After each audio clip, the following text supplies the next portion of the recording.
Hi అండి. Welcome to Ramya kitchen. మనమైతే ఇవాళ వంకాయతో పచ్చడి చేసుకుందామండి. ఎప్పుడు కూర, కుర్మానే కాకుండా ఇలా ఒకసారి పచ్చడి చేయండి. చాలా టేస్టీగా ఉంటుందండి ఈ పచ్చడైతే.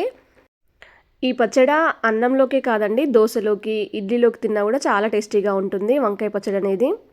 ఇది వేడి వేడి అన్నంలోకి నెయ్యి వేసుకొని తింటే చాలా టేస్టీగా ఉంటుందండి. ఇంకా స్వర్గమే ఇంకా. ఆ రుచి అనేది నాలుక మీద మర్చిపోలేము. వేరే కూర ఏమీ అవసరం లేదండి. ఇలా అన్నం వేసుకొని నెయ్యి వేసుకొని తింటే పచ్చడి సరిపోతుందండి. ఈ పచ్చడిలోకి నువ్వులు, పల్లీలు అవేమీ అవసరం లేదండి. ఇప్పుడు మనం ప్రాసెస్ ఏంటో చూద్దామండి. నేనైతే ఒక 6 వంకాయలు తీసుకున్నానండి, తెల్ల వంకాయలు. మీరు నల్ల వంకాయలు తీసుకున్నా పర్లేదు. 6 వంకాయలు తగ్గట్టు నేను 5 టమాటాలు తీసుకున్నానండి. ఒకవేళ మీరు 7, 8 వంకాయలు తీసుకుంటే దానికి ఒకటి తక్కువ తీసేసుకోండి టమాటాలు. అప్పుడే మనకు కరెక్ట్‌గా సరిపోతుంది పులుపు అనేది. వంకాయ ముక్కలు అనేది మనం నూనెలో ఫ్రై చేస్తాం కాబట్టి అలా తీసేసుకొని చిన్న చిన్న ముక్కలుగా కట్ చేసుకోండి. వీటిని మనము సాల్ట్ వాటర్లో వేయాలండి, అలానే వదిలేయకూడదు, వగరెక్కుతాయి ఇవి. ఒక బౌల్లో కొద్దిగా సాల్ట్ అనేది వేసేసి వాటర్ పోసేసి అందులో ముక్కలు వేసేయండి కోసి. ఇలానే అన్ని కోసి ముక్కలుగా చేసుకొని వేసేసుకోండి. టమాటాలు కూడా కట్ చేసుకొని పక్కన పెట్టేసుకోండి. మనకు టమాటాలు కొద్దిగా తక్కువగా ఉంటే కొంచెం చింతపండు ఎక్కువ వేసేసుకోండి, దానికి సరిపోతుంది పులుపు అనేది. కడాయి పెట్టేసుకొని గ్యాస్ ఆన్ చేసుకొని ఒక 1 టేబుల్ స్పూన్ వరకు ఆయిల్ వేసేసుకోండి. ఆయిల్ కొంచెం హీట్ ఎక్కిన తర్వాత దీంట్లో వంకాయ ముక్కలు వేసేయండి. వేసేసి వంకాయ ముక్కలు అనేది మెత్తబడే వరకు మూత పెట్టేసేయండి. నేనైతే ఒక 5 నిమిషాల తర్వాత మూత తీసి చూస్తున్నానండి. వంకాయ మొత్తం మెత్తబడిపోయింది కదా. మనకు ఇలా ఫ్రై అయితే సరిపోతుందండి, వగరు అనేది పోతుంది మనకు. ఇప్పుడు వీటినన్నిటిని ఒక బౌల్లోకి తీసేసుకోండి. అదే కడాయిలో కొంచెం ఆయిల్ ఉంది కదండి, దాంట్లోనే ఒక 1 టేబుల్ స్పూన్ వరకు ధనియాలు వేసేసుకోండి. పచ్చి ధనియాలండి ఇవి. కొంచెం ఫ్రై చేసుకోండి ధనియాలు అనేది. పచ్చి వాసన పోతే సరిపోతుందండి దీంట్లోకి.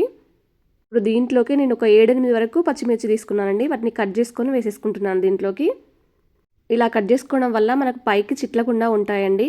ఇలా వేసిన తర్వాత ఒకసారి మూత పెట్టేసేయండి. మూత పెట్టేసి అలా తిప్పుతూ ఉండండి. మనకు ఇలా మూత పెట్టి తిప్పడం వల్ల మనకు మిరపకాయ గింజలు అనేది పైకి చిల్లకుండా ఉంటాయండి. ఒక 2 నిమిషాల తర్వాత నాకు ఇలా మగ్గిపోయాయి.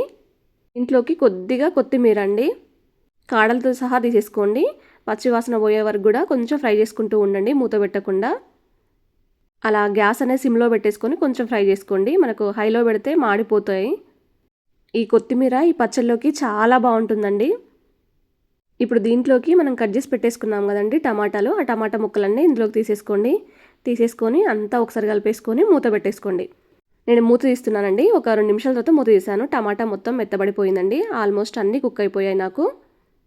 దీంట్లోకి కొద్దిగా చింతపండు అండి, మరీ ఎక్కువగా అవసరం లేదు, పులుపు ఎక్కువ అయిపోతుంది మనకు. వేసేసి గ్యాస్ అనేది ఆఫ్ చేసేయండి. పూర్తిగా చల్లారిన తర్వాత మిక్సీ జార్ తీసేసుకోండి. దీంట్లోకి ఫస్ట్ వంకాయ ముక్కలు చల్లారిపోయి ఉంటాయి కదా, అవి మిక్సీలో వేసేసేయండి. ఇప్పుడు కావాలంటే మీరు ఈ పచ్చడిని రోట్లో కూడా వేసేసుకోవచ్చండి. కచ్చాపచ్చాగా దంచుకొని కూడా చేసేసుకోవచ్చు. రోట్లో వేసుకుంటే కూడా చాలా టేస్టీగా ఉంటుంది. ఇప్పుడు టమాటా ముక్కలు, పచ్చిమిర్చి ముక్కలు, కొత్తిమీర, చింతపండు ఇవన్నీ ఇందులో వేసేయండి మొత్తము. ఇవన్నీ వేసిన తర్వాత దీంట్లోకి ఒక 7-8 వరకు వెల్లుల్లి రెబ్బలండి, పొట్టు తీసి వేసేసుకోండి.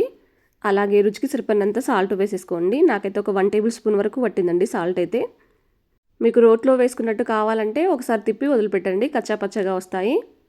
నేను ఒకసారి అలా తిప్పానండి, కొంచెం కచ్చాపచ్చాగా వచ్చింది నాకు. ఈ విధంగా చేసుకుంటే మనకు రోట్లో వేసుకున్న టేస్ట్ అనేది వస్తుందండి. ఇప్పుడు దీన్ని ఒక బౌల్లోకి తీసేసుకుందాం మనం ఈ పచ్చడినంతా. ఇలా మొత్తం వేసేయండి.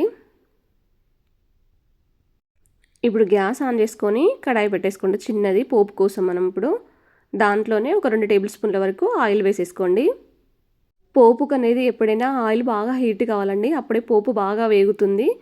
దీంట్లోకి ఒక 1 టేబుల్ స్పూన్ వరకు జీలకర్ర, ఒక 1 టేబుల్ స్పూన్ వరకు ఆవాలు వేసేసుకోండి. అలాగే పచ్చిశనగపప్పు కూడా ఒక 1 టేబుల్ స్పూన్ వరకు వేసుకోండి. మనకు ఆవాలు అనేది కొంచెం చిటపటలాడాలండి, లేకుంటే చేదు కొడుతుంది మనకు ఆవాలనేది. అందుకే పోపు కొంచెం వేగనిస్తేనే బాగుంటుంది. శనగపప్పు కూడా వేసిన తర్వాత కొంచెం వేగిన తర్వాత దీంట్లోకి ఒక 2 ఎండుమిర్చి అనేది చుంచి వేసేసుకోండి. అలాగే కరివేపాకు రెమ్మలు కూడా 2 రెమ్మలు వేసేసుకోండి పోపులోనే. ఒక పావు టీ స్పూన్ వరకు పసుపు వేసేసుకోండి పోపులోనే.